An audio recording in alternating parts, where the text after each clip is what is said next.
no one's starving. In fact, for the first time in world history, one of the most significant problems faced by the poorest in society here in the West is that everyone's too fat. It's a different world today, and we talk about it all the time. And I think it's a world for the worst because there's just too many options. There's so much largesse, meaning that your life is so much easier than my life at your age relative to what you just have, relative to what there just is, right?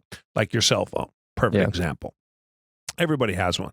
You go to fucking Africa in the middle of one of those villages I talk about, and there's a cell phone, right? Yep. They are as ubiquitous as they could be, but the amount of power in that cell phone is so much more than what I could have imagined in 20 lifetimes at your age. Totally. So, but it seems like, given that everybody has 2 TVs, everybody has multiple cars, 80% of the United States has air conditioning, right? Given that nobody's hungry anymore, nobody starves, there's no stealing food anymore. That doesn't happen. You know, we've talked about this before, where they had to change their ad campaign. I don't know if you've ever noticed it on the billboards. I think so. Yeah, they changed, of course, like all things, right? Critical thinking dictates that you ask questions when you see changes like that. And it went from feeding starving children in the United States to, shit, that's the term. The term is, oh man, I hate when I get to this I see a lot more obesity stuff. Yeah, no, it's like hunger challenged. Don't quote me. It's like meal challenged or something like that. And I fucked that all up. But ostensibly it's saying there's starving kids in America, but we really don't have starving kids anymore, so we can't say it's starving kids in America, but we won't want to make it still seem like it's really bad, so we call it, like, God damn it, whatever they call it, next meal challenged, or meal challenged or food challenged. There's some terminology they use like that because no one's starving. In fact, for the first time in world history, one of the most significant problems faced by the poorest in society here in the West is that everyone's too fat. That's never happened before in the history of mankind, right? The poor are always what? Hungry, right? They never get enough food. Not in today's world. So our world is so fat, pardon the pun, right? Fat, air quotes. They have so much that it seems like as soon as one small thing is taken away, you have nothing. As opposed to when I was a kid, you had nothing, so it didn't matter if something was taken away. You just wanted something more because nothing was ever handed to you. And today, everything is handed to you. You start so much higher today than generations did before you. And this is important. This is not old man bitching about walking up the hill. This is perspective and understanding who your competition is and the way that your competition thinks. Your competition for you young guys is out there thinking about whether or not they get triggered by somebody using a certain word.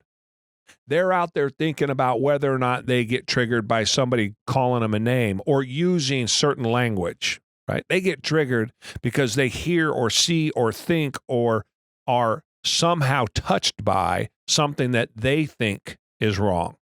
Their opinion triggers them if it comes back to them in any way. They're sensitive. They're overly sensitive. There are no men anymore, right? The men have lost all their masculinity. There's nothing feminine about lots of women, although, again, I'm generalizing here. I'm talking about the ones that you're going to be competing against. So the pool that you're going to compete against, that more traditional pool, is the ones is a much smaller pool than what you would have otherwise because the rest of them are all walking zombies. There's no value to any of that thinking. There's no value. Now, what will happen to all of those people, it will get more competitive as you get older. You 25-year-olds, as you get older, take advantage of it through about 35. But then at 35, 40, right, a couple of things can happen. Number one, the government could just completely cave in, which I think is probably plausible in the next 10 years, which will then force this kind of disciplines on people. It'll be forced on them. Or two, you want what other people have, and you can't go take it. So you have to go work for it. And the ideology that you had at 25 years old disappears at 35 and 40 years old, because now you can start to see the end of your life as opposed to can only look back on the beginning of your life, and your life changes so significantly.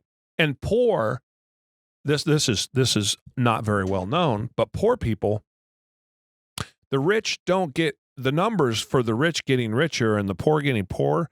The people that are in the poor, as they get older, move up. They don't move down. This generally speaking, right? They move up. So the ranks of the middle class are getting smaller because the middle class is moving up to the upper class, right? There's this constant movement. The 1% never stays the same. Yeah.